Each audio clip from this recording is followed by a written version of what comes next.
up right now with some scales, and just wanted to share a little, technique method for you that I use for developing speed, and I find it, really helps, and it's really helped a lot of my students. It's the idea of practicing bursts.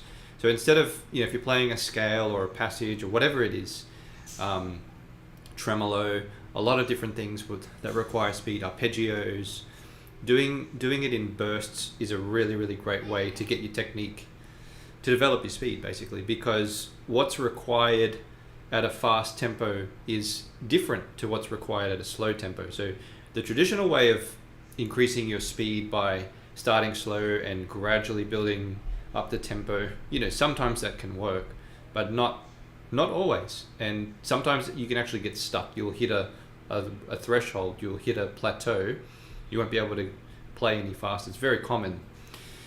And sometimes the way to get past that plateau is simply by playing faster, but for very short periods of time. Most of us can actually move our fingers pretty quick. It's not a matter of increasing the movement of our fingers. It's actually finding that movement that's already there. And I've seen a lot of people do that. So one way you can practice with burst rhythms, one method is to practice, it's kind of like interval training. Practice half tempo and then double. Half, double, half, double. So if I play a scale and I'm at 80, I'm going to play it at 80, and then I'm going to double it. So then I'm going to 160, right? So 80 and then 160. So this would be 80.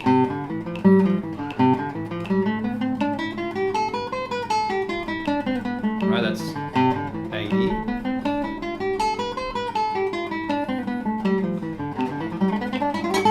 And then I'm just doubled it.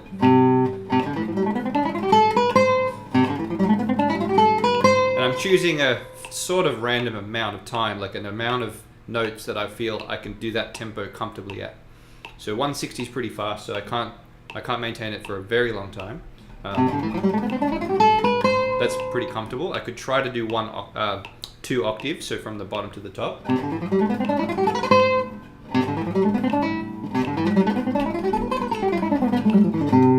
Can almost get to the whole scale, but it's not super comfortable. So I do it in bursts. I'll go.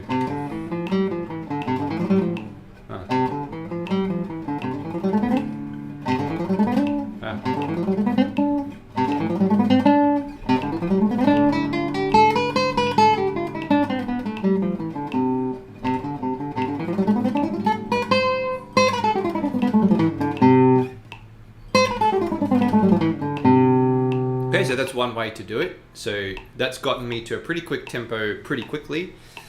It's a bit rough because I'm not super warmed up right now, but that's what I'm doing, right? I'm trying to get to that tempo so that my fingers are really synchronized and they feel like ready to go.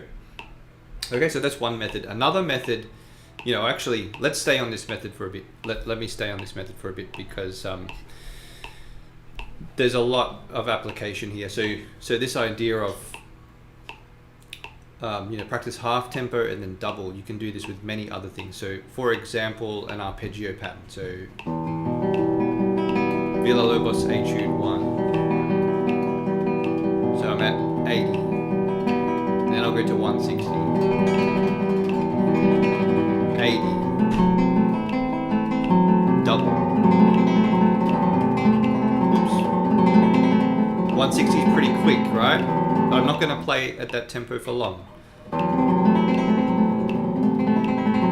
Half, 80. Double. Half. Double. Half. And so on.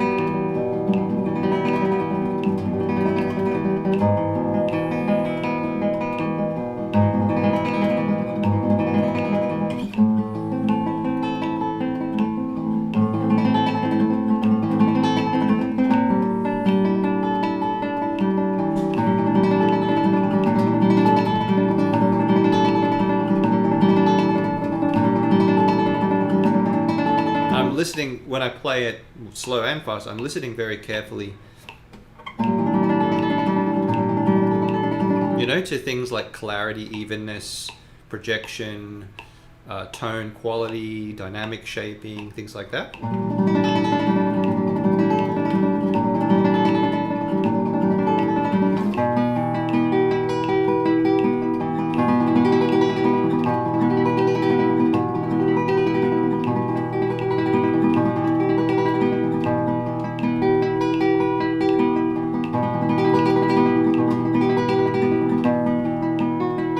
Keep half, double. Works really well for tremolo as well.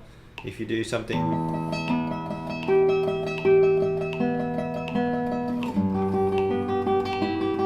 half and then double. Half. Oops. Double.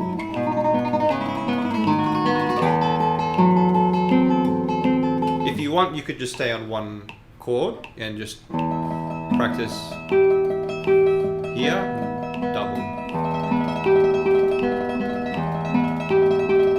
half,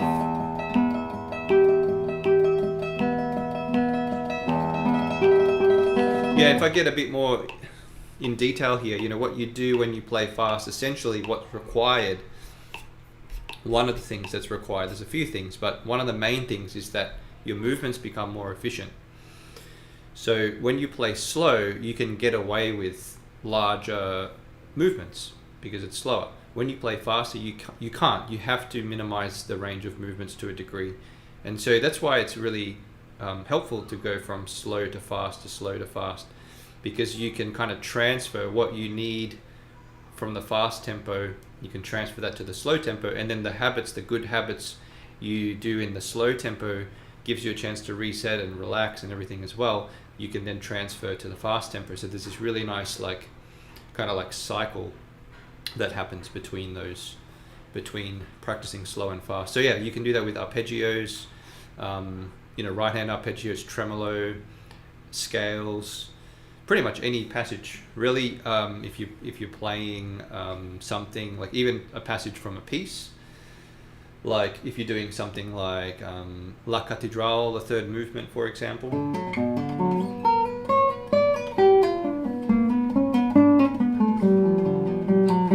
Half and then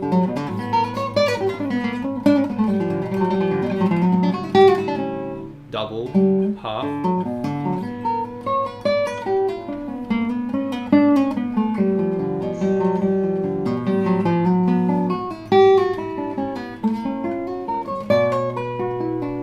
Double.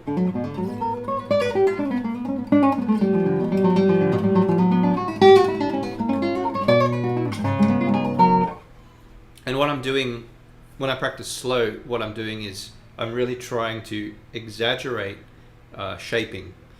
So if I'm dynamic,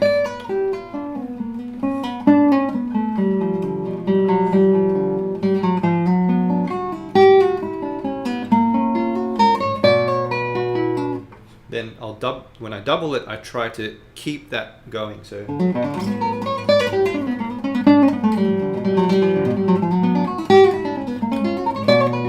right, so I'm pretty happy with that, right? I'm pretty happy with how that's going, and it's because I'm doing these small chunks. I'm able to. This is what you'll notice when you practice in small chunks. Is probably the main thing. If I ever give a student this piece of advice, I say, practice very small bits, 1 bar, half a bar, 2 bars of music, and focus on progress rather than practicing a whole piece or a huge amount of music. You get very little progress, right? It's very satisfying when you feel the progress and you hear the progress and you notice the progress, which should happen. You should be noticing progress. I like to say the purpose of practice is progress and enjoyment, right? So you want to practice, you want to enjoy the practice, and you want to make progress. And hey Adam, it's good to see you here. Thanks, appreciate it. You're a bit of a shredder too. What do you do? I'm curious. How do you work on your speed, especially on maybe even on the electric guitar? And do these tips kind of translate to the electric guitar? I'm guessing they would. They're pretty I think they're pretty universal. I think they could translate into other instruments, but I'm curious what other people do. Adam's here is a very experienced guitarist. Check out Adam's. He's got a great podcast. What's it called again? I don't want to get it wrong. What is your podcast? Become a Guitarist Today. That's what it's called. Become a Guitarist Today. I was on there a couple of years ago, I think. Become a Guitarist Today, and you've had some pretty big names on your podcast. So appreciate you being here and watching. So that was the first tip with speed. Kind of think of it like interval training, half double. So you practice at half tempo, then you double it, or you practice at a tempo. For example, 60, and then you double it to 120. And yeah, a lot of work with the metronome. So it's super important. That's another tip that I give to students, like use your metronome, and you can always tell when they haven't used their metronome. It's just not tight rhythmically. So use your metronome and practice in small chunks. I think if you do those two things, you will see great progress in your playing, in your practice.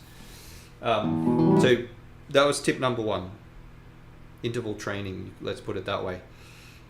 The next one I like to use, they're called burst rhythms, and you can create your own burst rhythms, but there are some common ones, especially applied to scales. Okay, so this applies really well to scales, although you could apply this to other things too. So there are 4 burst rhythms that I like to use. The first one is this. You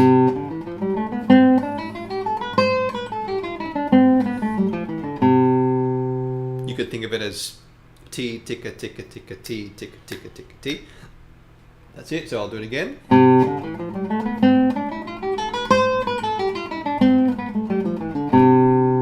That rhythm allows you to play, because it's a similar concept. You're sort of starting and stopping. So it allows you to, again, find your movements that are already there, those faster movements that are there, the synchronization of the hands that need to occur, that kind of thing. So that's the first rhythm, T, ticka, ticka, ticka, T, ticka, ticka, ticka, T. The next one is similar, it's ticka, ticka, ticka, T, ticka, ticka, ticka, T, ticka, ticka, ticka, T. So it's like...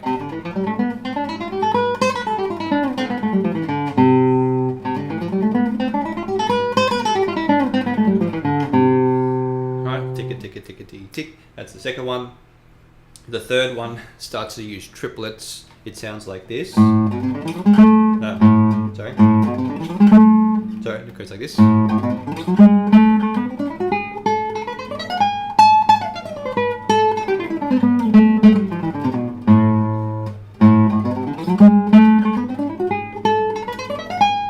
Let me do it a bit more slowly for you so you get the idea of the rhythm.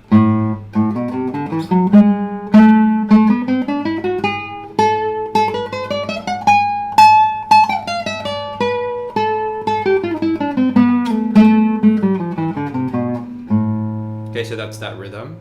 Hey, no worries, Adam gone off to teach. I've got to teach pretty soon too, so thanks. Yeah, I'll leave this replay up after. Okay, so that's the third rhythm there, and then the next rhythm is this one.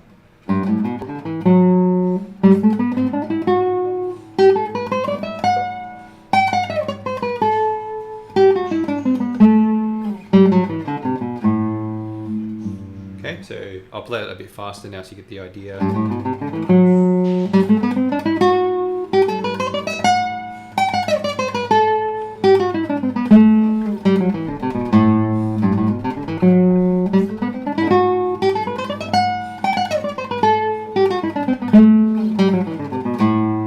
Okay, so the one thing in common with all this, you're kind of starting and stopping. You flow and then you stop, and you flow and you stop. And so that allows you to find more speed. Because if you play a scale all at one rhythm, it can get a little bit hard to navigate, hard to keep that momentum going. But if you do it in bursts, you can really gun it. You can really go for it and find I think a faster level of speed there. So those are the burst rhythms. Yeah, so I think that's all I have to say for now about speed. Do you have any questions? Let me know if you have any questions. I will say, if I did have one question you might have is, since we're all so busy these days, including myself, if you only have a short amount of time to practice, what would you do to develop your technique? If you have a short amount of time, let's say you only have like 15 or 20 minutes to devote to technical work a day, I would suggest, my recommendation is to practice scales. Because with scales, and I think Segovia said this really well in his preface to his scales, with scales you solve the greatest number of technical difficulties in the shortest period of time. Obviously there are way more exercises you could practice, but you need more time. I would argue you need more time. You've got barring, shifting, slurring, stretching, arpeggios, right? Lots of other exercises that you could do, but if you only have a short window of time, scales are really great. So that's what I do. I go through Segovia's scales. It starts with C major, and I'll do the burst rhythms. I'll get the metronome going. So I'm at 80. So that's like 160.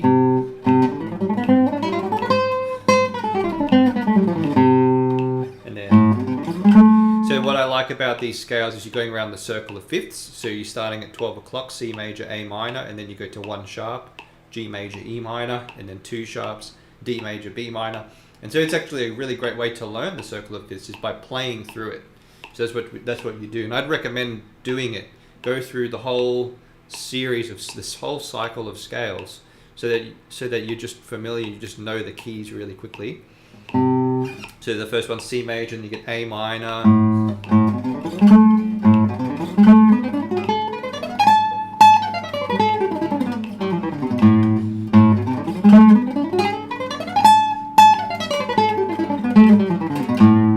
It's a little bit too fast, so I'm going to slow it down a bit. I might go down to 75, so it's like 150 now. Another little thing I'll point out, and I don't know if this translates to, if you play with a pick or something, but maybe it does, but something I'm doing with my right hand is I'm doing rest strokes, but I'm kind of like doing a half rest stroke for the fast notes, and then for the slow notes I'm doing a more heavy rest stroke. If I slow down, exaggerate,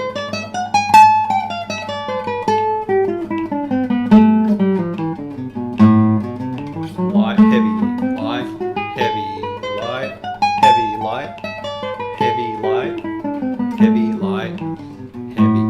And what I like about that is, if you do them all one way or the other, all heavy or all light, it can be a bit hard to navigate. Those heavy rest strokes give your scales like a clear, like kind of landing point. It makes the fast notes have a goal note, and you arrive at that goal note, and that's where you put that heavier rest stroke. And then obviously the lighter strokes helps to get you the extra speed you need. So if I demonstrate that.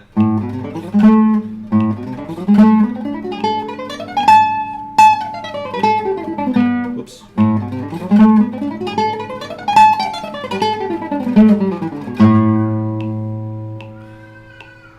Right? So if I tried to do that all with, let's say, heavy rest strokes, which is what a lot of people do, they'll rest stroke everything very heavy.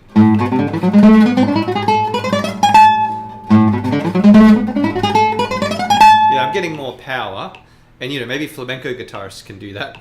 They can actually play quick with those heavy rest strokes, but I'm getting more power, but it's harder. Like it's more effort, and I feel like it's maybe not quite as musical.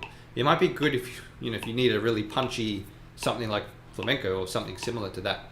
It might be a good effect, but to maintain that for a long period of time, especially if you're playing Bach, Saw, Targa, music like that, I don't know if it will always be appropriate to do heavy rest strokes on everything. So that's another subtlety that I just want to share with you.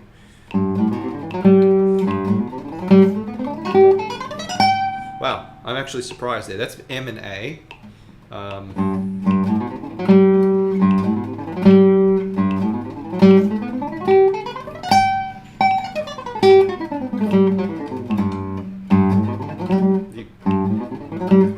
just can't get as quick. And that's what you'll notice. So I'm doing different combinations too, which I highly recommend you do that too. But you might find some combinations will be naturally faster than others. So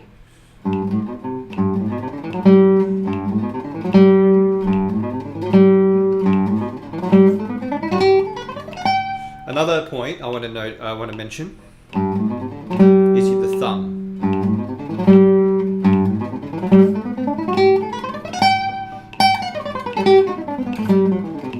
Yeah, that's quite challenging there. AM, it's a bit sluggish compared to IM.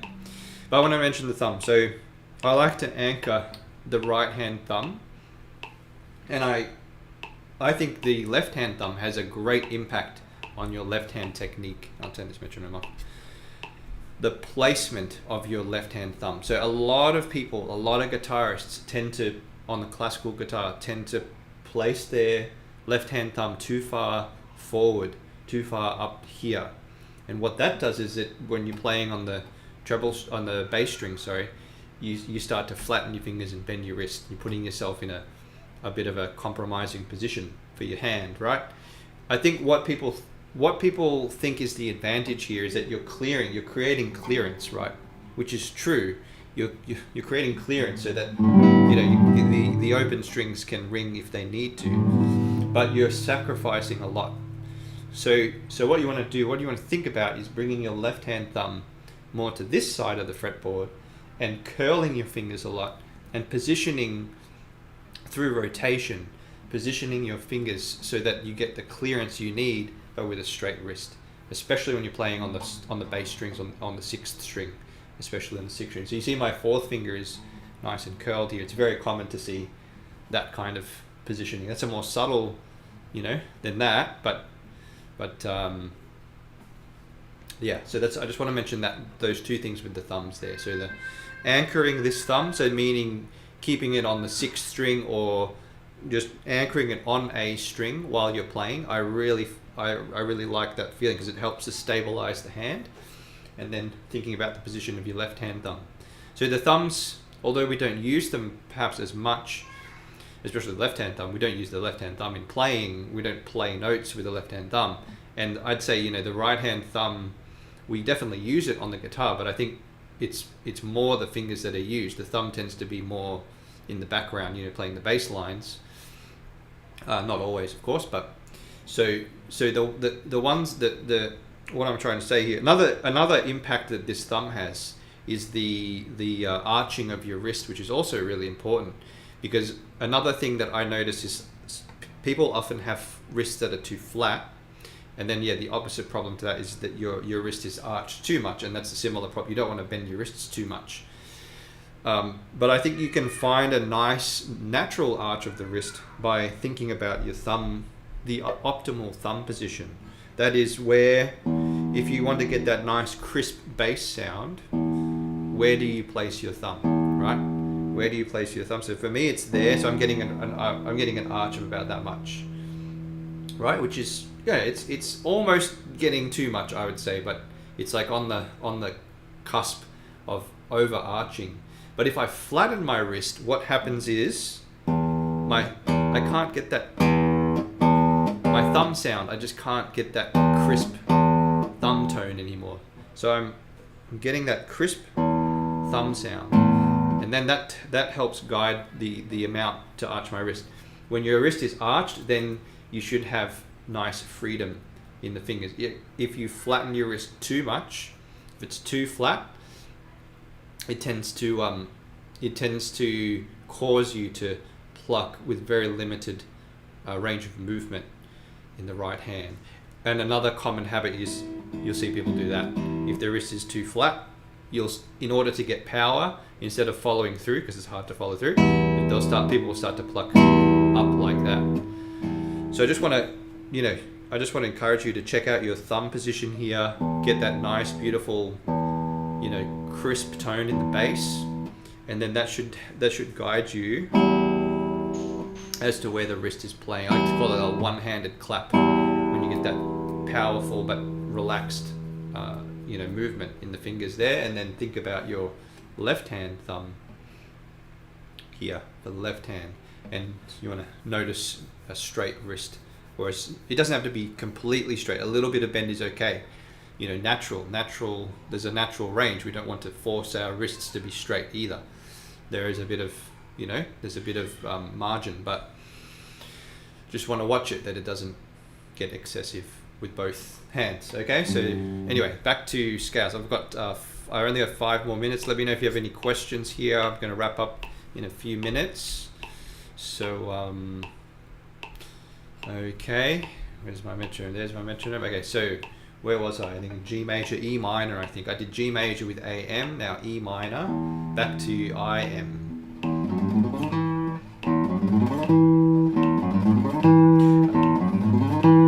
Sorry, there's always like something new. But another thing with scales that's really helpful, you notice what I did there is that I didn't just do the whole scale because I wasn't quite satisfied with that portion of the scale. So just like when you practice pieces, you can practice small segments. Same thing with scales, you can practice small segments of scales until you're satisfied, right?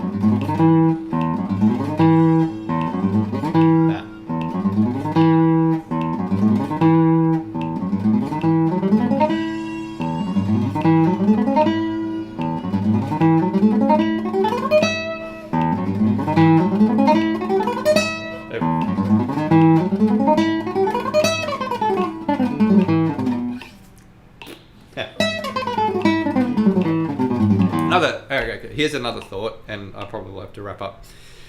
I think it's easy to get into a negative headspace when you practice, and now this is very important that you just have fun. I mean, playing guitar is there's no life or death. You know, it's just we're blessed. We can be very thankful that we get to sit and play an instrument. You know, it's really so to come from that kind of like place of gratitude is really important.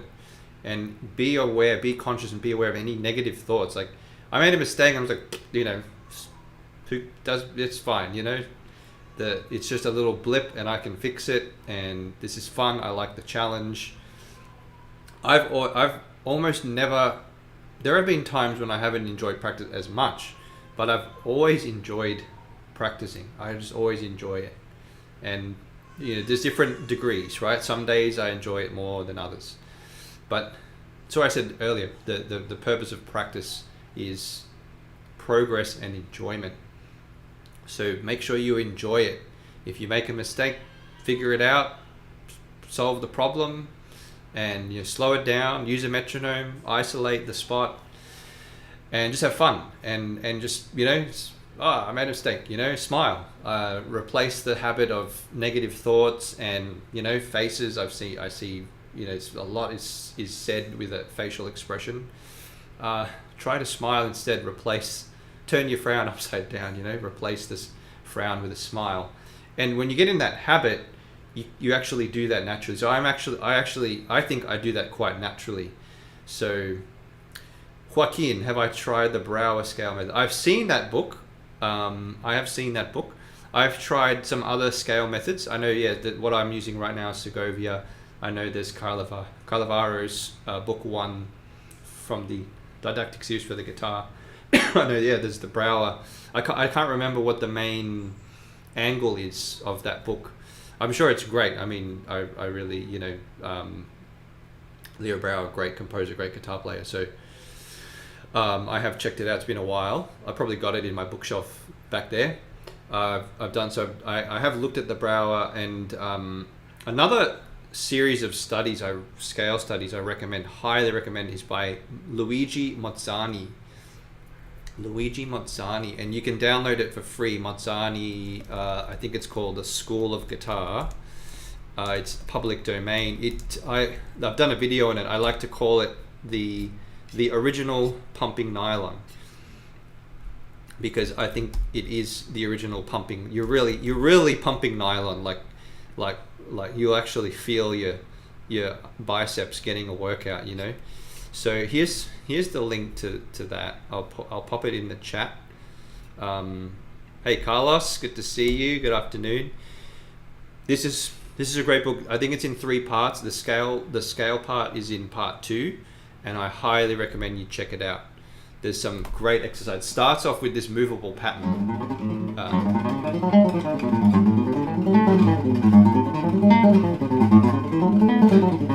And he says to do it to the 9th position and return. So, and then he extends it.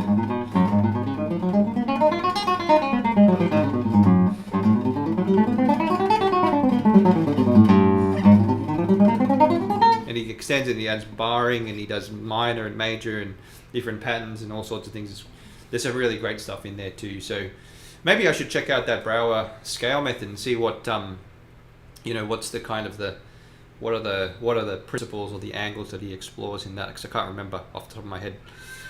But yeah, that I highly recommend Mozzani. I highly recommend Kyle Lavaro's didactic series for the guitar. That's not public domain. This is public domain. Start there. The Arenas method is also really great. There are 7 books. I should just create a place where you guys can just download these things, because I keep referring to them. Let me see. Here we go. The School of Guitars. So you'll see 7 books, and the 7th book is phenomenal, fantastic.